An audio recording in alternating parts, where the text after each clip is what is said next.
Okay. Well, as you know, our guest speakers that come to this class do us a huge favor. They volunteer their time. They don't get paid. They're getting paid the big bucks in their real jobs, right? But we don't pay them to come here. They volunteer to do this. And Jake was very generous today to rearrange his schedule to come down this week instead of next week. So thank you so much. Jake McHargue is the executive director of CB Vault, a program he started at Central Bank to help startups throughout Utah. He has a finance background and experience with helping organizations grow. Prior to CB Vault, Jake was the city manager of Vineyard City, the fastest growing city in Utah. He managed all day-to-day operations and finance activities for the Town of Vineyard. Previously, he worked in accounting for JC Penney and as a cabinet installation manager. So, quite a broad work experience. Jake also has his own entrepreneurship experience, which he's going to share more about today, in residential and commercial real estate. He co-hosts the Midnight Entrepreneur? The Midnight Founder podcast in conjunction with Rev Road, which is a Utah County-based incubator and accelerator for startups. Jake has a bachelor's degree in accounting from UVU and an MPA, a master's in public administration degree from BYU. Jake is happiest when he's able to make a difference in the lives of the people he serves, and he would love to help your startup any way that he can, no matter what stage you are in. So please welcome Jake McHargue.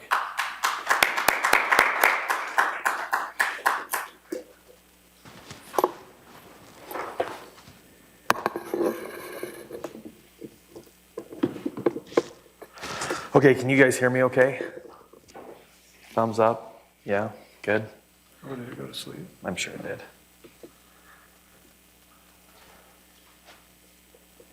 Is it up there? Yep, should be good. Okay, I'm not a very formal person, so don't hesitate to interrupt me at any point. Ask questions. This will be more valuable if you guys ask questions and get out what you want out of this. I can just tell you stories and talk for 45 minutes, but I don't know that anybody wants that. Russ, I think you covered pretty much everything.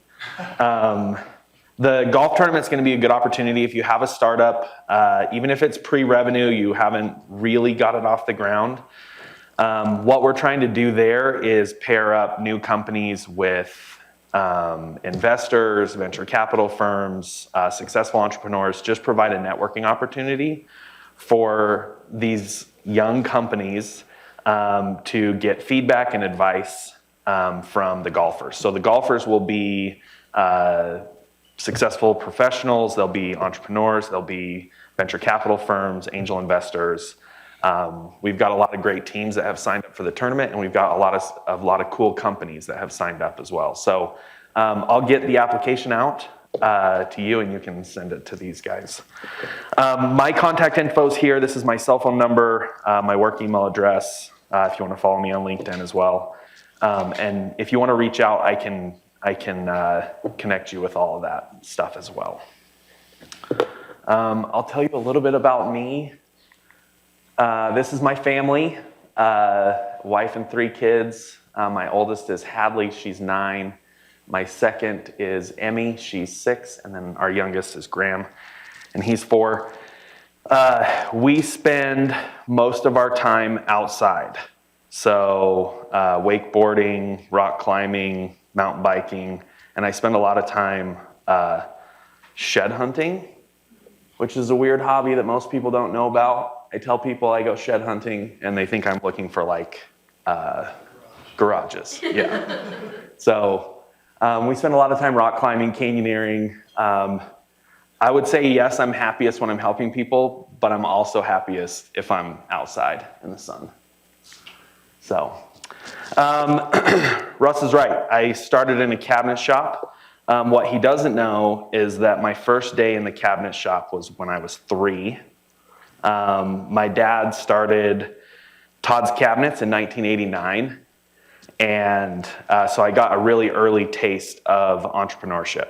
So he owned a very small cabinet shop and grew it from the ground up.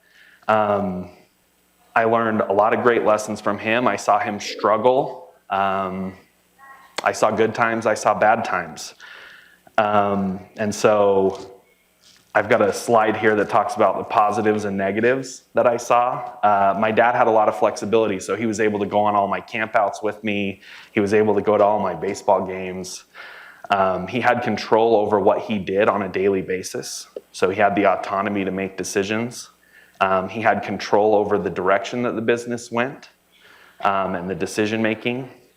Entrepreneurship is super exciting. You're never bored because you're constantly doing something different.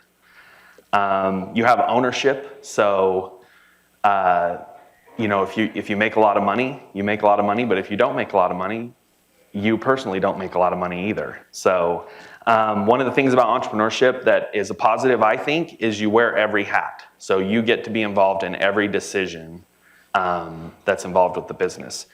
I also think that's a negative because sometimes you have to do things that you don't want to do. So it's a positive and a negative, I guess.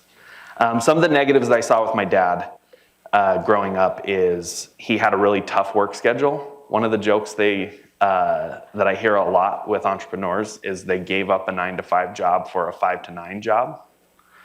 Or you only have to work half days, which is you get to pick the 12 hours each day that you work. One of the other things is entrepreneurship there's a lot of stress and a lot of pressure.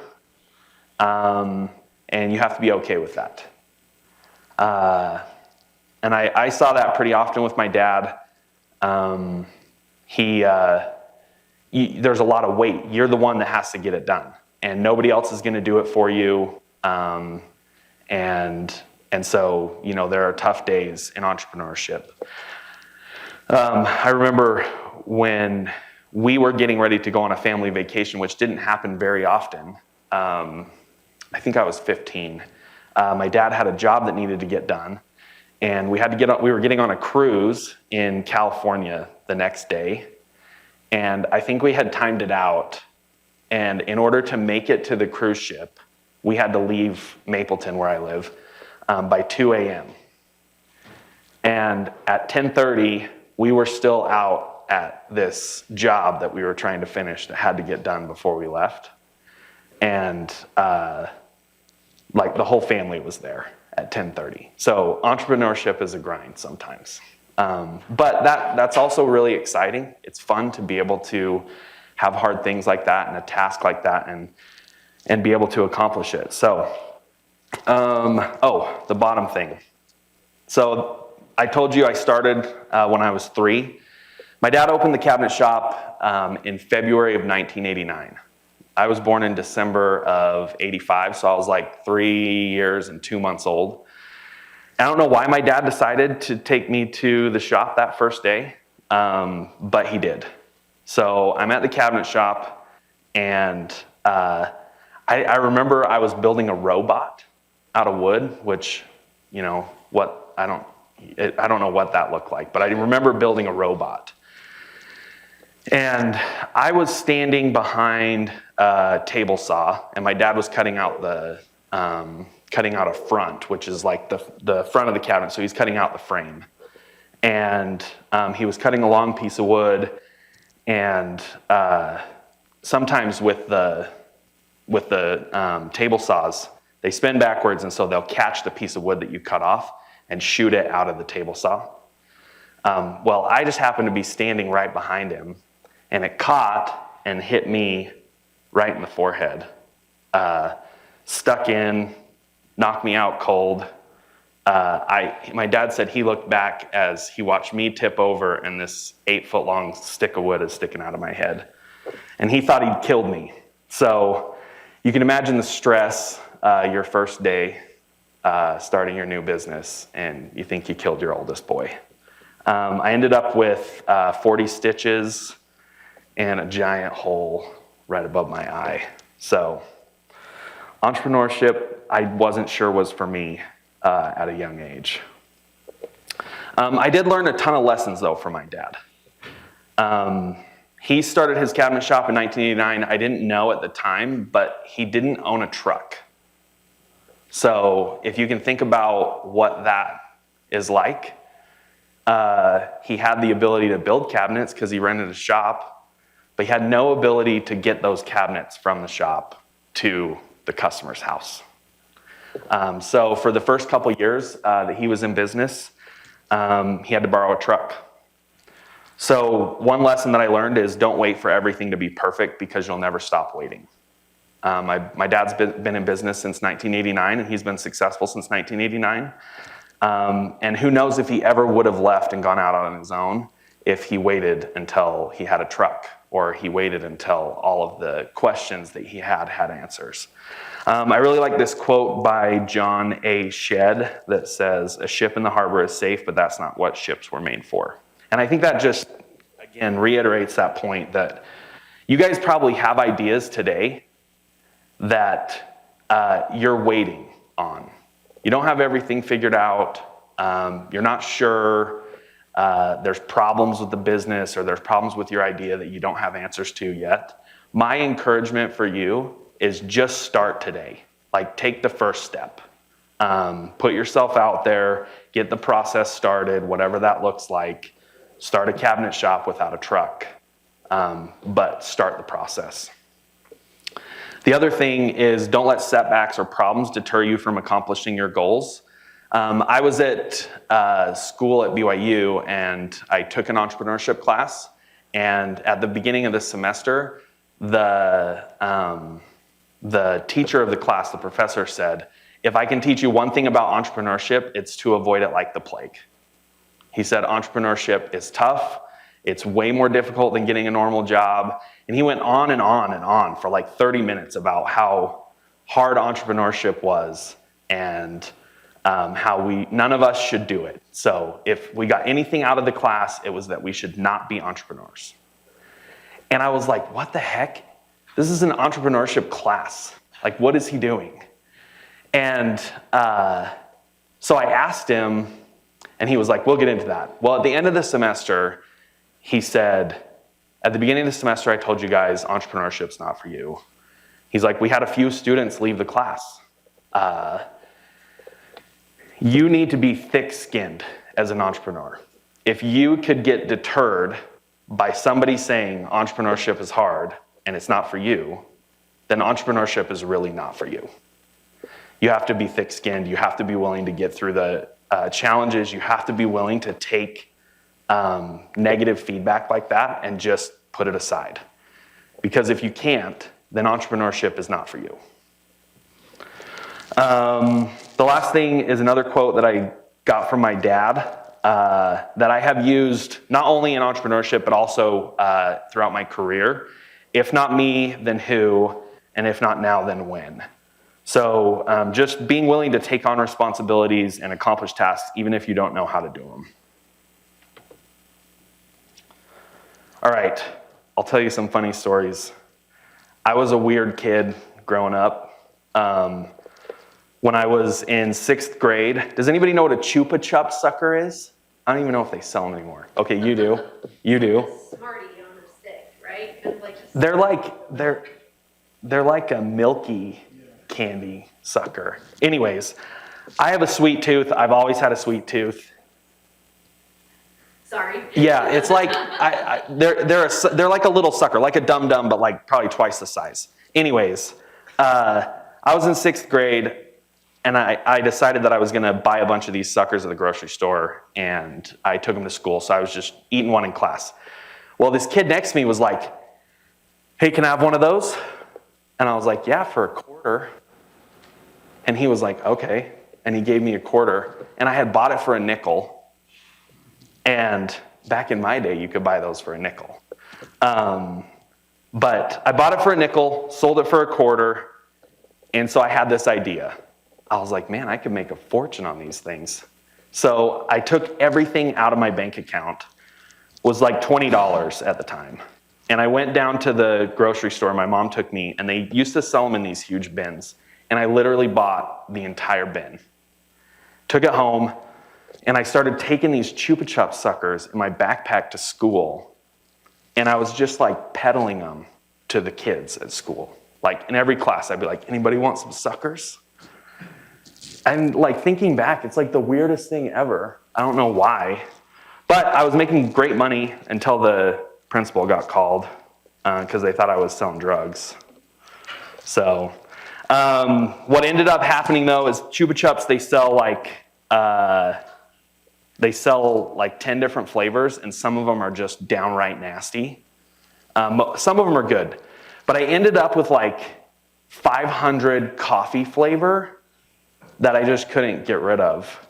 So I learned some valuable lessons that you need to like stick to what's going to sell. So then moving forward, I didn't think it was weird that I sold suckers in middle school. So in high school, I would go to the football games, and they used to have these glow sticks that like were like a ½ inch long that you could put in your mouth, and it would make your mouth glow. And I don't know what gave us the idea. I think we saw them one day, but me and my buddies decided that it would be a good idea to sell these at all of our high school football games. And so we got online and we bought them from China, and we bought like 30,000 of them. And they were like 2 cents a piece. And we ended up selling them at these high school football games for 50 cents a piece. And I ended up making like $5,000 during one football season my sophomore year. And then the next year, I ended up hiring all my buddies. And so there was like 4 of us selling glow sticks at all the football games. And we ended up making a bunch of money. But my senior year, we like doubled down and bought just thousands of these. And we ended up buying like necklaces and the ones that go in your mouth. And we had like invested everything we had made from the previous years. And it turns out that like a bunch of other people liked this idea too. And so then I showed up to the first football game, and there was like 25 kids selling glow sticks. And so then I couldn't get rid of them. So from then on, for the last 20 years, my dad's been like, we have a tree out in the front yard, and every Halloween he plays this game with all the people that come by. And they take these glow sticks that we bought, the necklace ones, and they throw them in the tree. And so then he's just got like glow sticks all over in his tree. And he finally ran out. So I'm 36. He ran out this year. So I've had, 18 years worth of glow sticks left over, so that we couldn't get rid of them. After high school, I did summer sales. I worked and I sold alarms. I learned a lot about recruiting and training employees, and that was a tough experience. A lot of tough experiences. I sold for 3 summers, had a lot of fun, and I learned a ton. It got me out of my shell. It put me in uncomfortable situations and taught me that, I could do hard things. So I think experiences like that are really valuable. I always thought sales was interesting, clearly, since I was young. And I thought it was good because I could make more money doing that than I could like working at my dad's cabinet shop for 5 hours a day. And I had fun doing it. Russ got into this a little bit, and I think this is probably applicable to some of you. I started school at BYU when I was 21. And when I started out, I wanted to be a seminary teacher. And I took a religion class at BYU, and I got a D. And immediately realized that I didn't want to be a seminary teacher anymore. So then I switched to psychology, and I was going to do pre-med. And I got like 3 semesters into psychology and realized I didn't want to do that. I served an LDS mission in Hong Kong, and so I learned Chinese while I was in Hong Kong. So then after psychology, I was like, well, I'll just study Mandarin because maybe I can do something with Mandarin. Because Cantonese isn't spoken very widely. Mandarin's spoken, throughout China. Cantonese is just in the southern region. So I studied Mandarin and got like 3 classes away. I had to take like Chinese calligraphy and like Chinese history and one other class to get a Mandarin minor. And I got recruited by the CIA to come help, or to come go through their like training course. And I was talking to this recruiter, and he said, these are the types of jobs that you can get with a Mandarin degree. And I was like going to be in an office like listening to Chinese conversations all day long, and that didn't sound interesting to me at all. So like 2 semesters from graduating, I switched to business and did accounting, and I was like 3 weeks late to apply to the BYU program, and they only take applications once a year. So I didn't have any other classes to take, so I was like a year behind. I would have a year to just take off of school. And so I switched to UVU, finished my accounting degree at UVU, and that went great. But it was like 10 years of school. So if some of you feel lost today, like you don't know exactly what you're gonna do, you're not alone. My bachelor's degree took me like 10 years, but then once I got kind of in a path, school made a lot more sense to me, and I was able to get better grades and finish a lot quicker. So my master's degree was in public administration, and that went much smoother. It was a 3-year master's degree, and I was able to get it done in 2 years. So overall, I got a master's degree in 12 years, which should have been like I could be a doctor, I guess. If I stuck with psychology, maybe I would have been a doctor. But ended up with a master's degree in public administration. Russ mentioned a little bit that I've invested in real estate. So we started small. We lived in a storage unit complex, and we were managing the storage unit so that we could save money for our first property. We ended up buying a duplex, rented out one side, and I did this while I was getting my bachelor's degree. So my wife was working, she put me through school, and we invested in this duplex. And I convinced her that it was a good idea, even though she didn't really want to live in a duplex. Well, she really didn't want to live in a storage unit complex, which we have some sketchy stories that happened there. But so the duplex was kind of an upgrade at that point, but it was still not where she wanted to live. But there's 4 ways you make money in real estate. Anybody want to take a stab at that?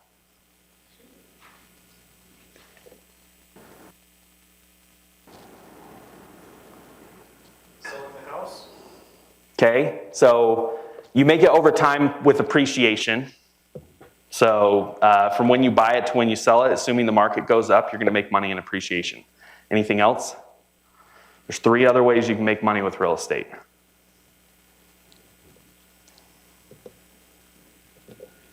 Cash flow. So you have your mortgage. Rent is typically higher than a mortgage because it requires some sort of down payment to get a mortgage. And so you make a little bit of money every month above what your mortgage is. The third way is the principal pay down. So every month that your mortgage payment is paid by a renter, you're paying off a little bit of your mortgage. So mortgage is going down, value of the house is going up, you're getting a little bit of cash flow every month. And the fourth way that you make money in real estate is it helps you offset your tax liability. So you can deduct a lot of things off your taxes that lower your taxable income. So we started with residential property. We've moved on to commercial property now. We own my wife and I own a 25,000 square foot warehouse in Springville. And we've subdivided that into 3 units. So one is like a flex office space. So we have private offices, open offices, and then we have 2 big 8,000 square foot warehouses. It's a lot of work and it's a lot of stress, but it's been a great side hustle for us, and has been a lot of fun for me and my wife to have something that we can do together. So the company name for that is Pixis Properties.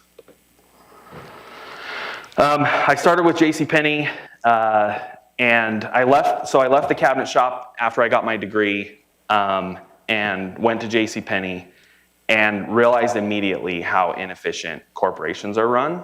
I had a job that took me about 6 hours a week, and I asked my boss what he wanted me to do, and he said, "I don't care." And I said, well, can I leave? And he said, no, you have to be here. And so for 34 hours a week, I was doing nothing. So I bought a basketball hoop, like a Nerf basketball hoop, and I got really good at Nerf basketball. But one of the guys in our department ended up having knee surgery. And so I said to my boss, I said, well, can I just do his job too while he's gone? So you don't have to hire a temp and train him how to do it. I'll just take it on. Well, what I found out is that this guy had been doing this report, and it took maybe 60% of his week. And he didn't know Excel very well, and so he was hand keying the whole report. And so I was able to automate most of the report where you just enter the information once. It would flow through to all of the different spreadsheets that they had. And this report ended up taking about 45 minutes a week. And it was taking him like 6 hours a day. And then what made it even worse is when I submitted the report, so JC Penney has offices in Salt Lake, but then their corporate headquarters are in Plano. When I submitted the report, all I would do was upload it to a folder in Plano. So I spent all this time like fixing this report, making it so it didn't take very much time every week. And I went to my boss and I said, do you know who uses this report? And he said, nope. And I said, you don't use this report? And he said, no, I don't ever check it. So then I called Plano, the people that I reported to in Plano, and I said, hey, do you guys know who uses this report? And they said, no, we don't know who uses it. So I told my boss, I said, hey, I'm not gonna do the report this month. And he was like, you have to do the report. I was like, I'm not gonna do the report this month. I said, if anybody says anything, I can do it in 45 minutes. And he said, hey, you have to do the report. And I said, okay, I'll do the report this month, but I'm not loading it to the file in Plano. And we'll just see if anybody complains. And no one ever said a word. So I eliminated this guy's job. He got a different job when he came back, so he didn't lose his job, but I eliminated most of what he was doing just because there's so many inefficiencies. When you get a corporation that size, people just lose touch and they don't understand what their employees are doing every day. And so I got this, they told me after this, they were like, hey, we're gonna give you Employee of the Month. There's like 500 employees at JC Penney in the corporate headquarters in Salt Lake. And I was Employee of the Month. I was like 25 at the time or 27 at the time, I can't remember. And I was like really honored. So they pulled me up at the next monthly meeting in front of all the employees and they gave me this award. And it was a $5 gift card to Target. And I was like, what the hell? A $5 gift card to your competitor. They didn't even give me a $5 gift card to JC Penney. It was to Target. And so it was clear to me, like I'd saved the company thousands and thousands of dollars a month. They ended up giving me a raise too, and it was like, they promoted me. So they promoted me to the next level up. And they gave me like 17 cents an hour or something like that. It was like equally disturbing. I was like, just like a letter or like a note that said like, hey, thank you for working hard would have been way better than what they did. Yeah, so I realized really quickly that that corporate life wasn't for me. That I never, I was never gonna move up there as quickly as I could move up somewhere else. And so I saw a job posting for Vineyard City. How much time do we have? We've got 15 minutes left. Okay, I'll be quick. I saw a job posting for Vineyard City, and there was like 300 residents at the time. And I saw that they really needed help. Their building department was about to explode. They had just opened 3,000 building lots.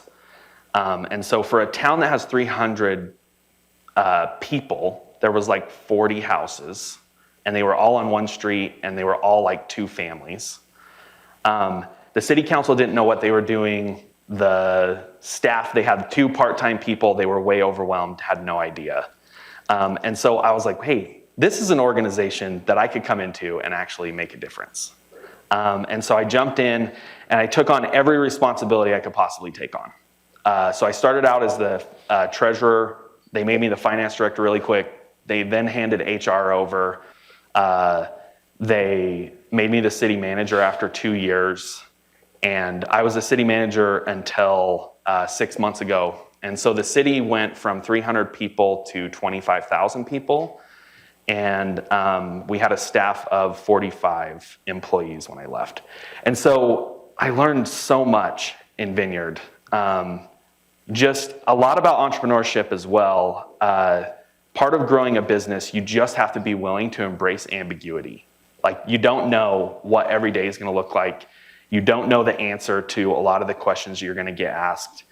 But you have to just be willing to jump in with both feet. I learned a lot also about managing people and building a team, and humble leadership. So Dwight's comment here, take responsibilities on. That's one word of advice I would have for you, no matter what your role is, wherever you're at right now, whatever you're doing, just take responsibility. Take ownership, go above and beyond, and do the best that you can in your role right now, and people around you will recognize it. It may not be the people that you're working for, it could be customers. I've seen it where strong employees of a company get recruited by that employee's customers because they're so impressed with how hard they're working. And so you'll never know what doors will open just working hard. So I was at Vineyard for 10 years.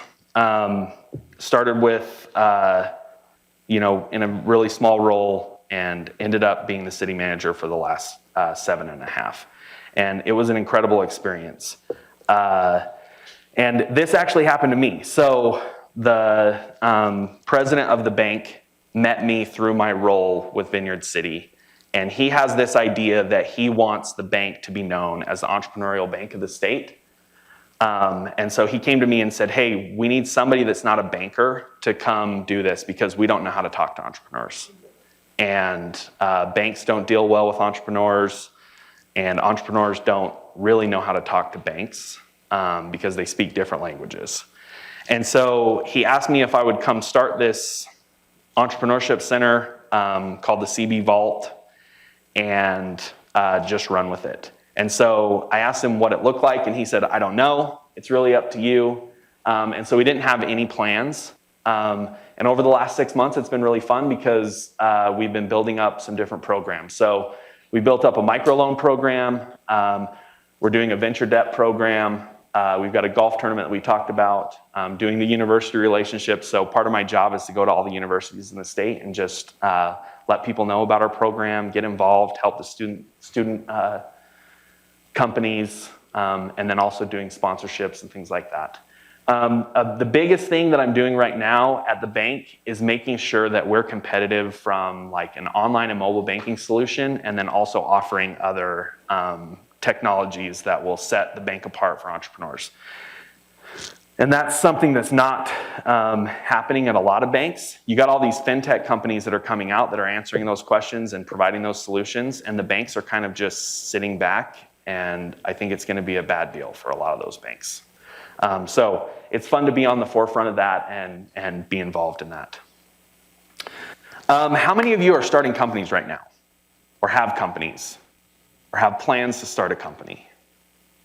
Some? Okay. There's lots of different ways to fund a company. Obviously, bootstrapping, funding it yourself, friends and family. I learned a lot about crowdfunding, actually. So there's a ton of crowdfunding options out there. I got 5 minutes? 10, okay. There's a lot of really interesting options for crowdfunding. There's pitch competitions, venture capital, obviously, angel investors, and then debt. I don't know if you guys care about this at all. Do you care about how the bank looks at commercial loan applications? Like, if you were to get a loan for a company that you're starting, the process that you would go through, do you care at all? I'm okay if I get a bunch of thumbs down. Okay, not seeing. I don't know what kind of security they ask for commercial loans. Typically, they want them collateralized with like physical assets. So like if you go to the bank and you want $100,000, they're going to want $100,000 worth of stuff, typically. The problem with entrepreneurship is a lot of times you're starting out from the ground and you don't really have a lot of that. And so we started a microloan program.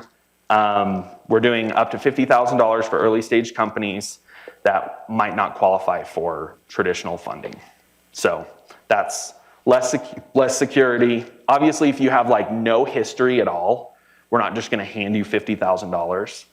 So it helps if your company can show that you have a little bit of traction, that you have a little bit of revenue, but it's okay if you don't have like a building or a home or a truck that you can put up as collateral. We're kind of bridging that gap between needing you to fund most of the startup and having the bank be a partner and taking some risk with you. It does help if you have some background in that industry. So if you're interested in starting a business in a certain industry, it's really valuable to banks, venture capital firms, other investors that you have experience in that industry. So if you want to go a certain direction, I would recommend a good first step would be to get a job in that field, and then you can prove that you have some expertise and some experience in that place. We talked a little bit about the golf tournament. And then the products and services. Okay, I just have some really quick advice, and then I'd love to open it up for any questions that you have. I have 3 little kids, and it's amazing to see how much passion and self-confidence that they have. One of my kids is an awful artist, but I will never tell her that because there's going to be enough people in her life that tell her that she doesn't need that. But she is an artist. She's good at certain things and she'll figure out her path as she gets older, but the world's going to beat you down. They're going to tell you that you suck at things, and it's not nice sometimes, but you have a voice. Every one of you has a voice, and it's up to you if that voice gets heard. I've seen it too many times that the fear of being shut down, or the fear of not being accepted, or the fear of failure stops people from even trying. So let your voice be heard. You all have a voice. Take charge of things you don't know the answer to, and be confident in your ability to learn. I've had a lot of different jobs and I've done a lot of different things. I started a rec department at the city. I got a $20 million bond with the city. I had no idea how to do that. We went and got the bonds rated in San Francisco, so it was a big deal. And I had no idea going into it how to do that. And I don't know that I really know a ton more about it today than I did 2 years ago, but I did it once. You got it done. I got it done. So you can do hard things. You may not know every step of the process, but there are people around that can help. And honestly, like if you walk in like you own the place, people will accept that, and you can get a lot of hard things done. Be a midnight founder. So our podcast is about, it embraces this concept that like entrepreneurship is hard, and sometimes it requires you to be the person that's answering the phone call or sending an email at midnight, working on your laptop, fulfilling orders or whatever. So be a midnight founder. Be willing to work harder than other people. Never stop learning. Keep reading books, podcasts, audiobooks. I do about 75 audiobooks a year, so I'm doing more than one a week. And I'm learning more now than I ever have in my life. You guys are young, so time is on your side. Start today. You may make mistakes, you may have pitfalls, but just like with real estate investment, like I started investing in real estate 15 years ago. That real estate is worth way more today than if I had waited and saved my money and got into real estate 5 years later or 10 years later or today. And it's going to be the same with you. Like start your businesses. Don't worry about and having all the answers. Just like my dad's truck. Just start today. You'll get the answers as you go along. And then the last one is AMRAP. I don't know if anybody knows what this means, but it's a term from CrossFit. As many reps as possible. One of the things that I really struggled with in my life is losing focus and being focused on too many things at once. And so a few years ago, I read a book from a CrossFit guy, and it was this idea of AMRAP. So wherever you're at right now, be 100% there. Don't lose focus. If you're at school, be at school. Get your stuff done. And then when you're at work, be at work. Don't try and be at work and doing homework, or be at school and getting work done. Focus on what you're doing. Be as focused and as deliberate about what you're doing in your life as you can, and it will help you be really successful. So, okay, any questions? So, I think that everything on this slide is great, and of course, the amazing steps to be successful.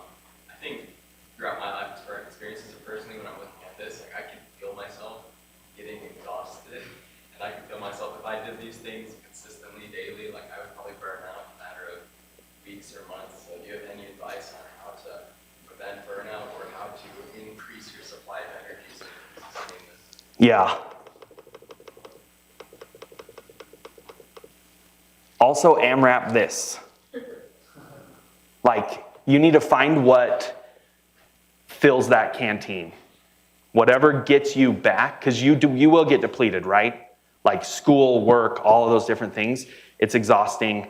It can wear you down. You can get burnt out. You have to have something to offset that. And so for me, it's like being outside and recreation, rock climbing, wakeboarding, snowboarding, all that stuff. That's what I use to get back.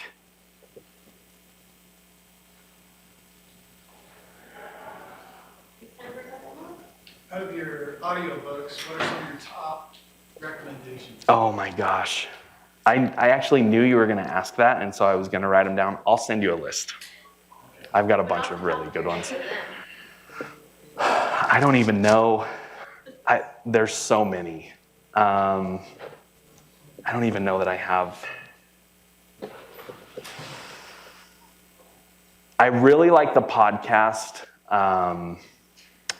Short Story Long. And it's one that most people don't know about. It's got some colorful language, so I apologize if that bothers you, but it's by a guy that was part of the Fantasy Factory with Rob Dyrdek. It's his cousin's podcast, so it's by Drama, or Chris Paff. That's a good one. He interviews a lot of great, like, off-the-wall entrepreneurs that have really fun stories. Anything else? I appreciate being here. Keep up the good work. If there's anything that you guys need, this is my contact info. I would love to help with business plans. If you guys have an idea and you want to start a business, don't hesitate to call me. I can walk you through. I'm meeting tons of businesses every day, so chances are I've met a company that's doing something similar, and I can point you in the right direction. So I would love to be a resource. Russ knows this. I get paid to do it now, so that's really fun. But you guys are going to do great things, and just stick with it and let me know how I can help. Okay. Thanks.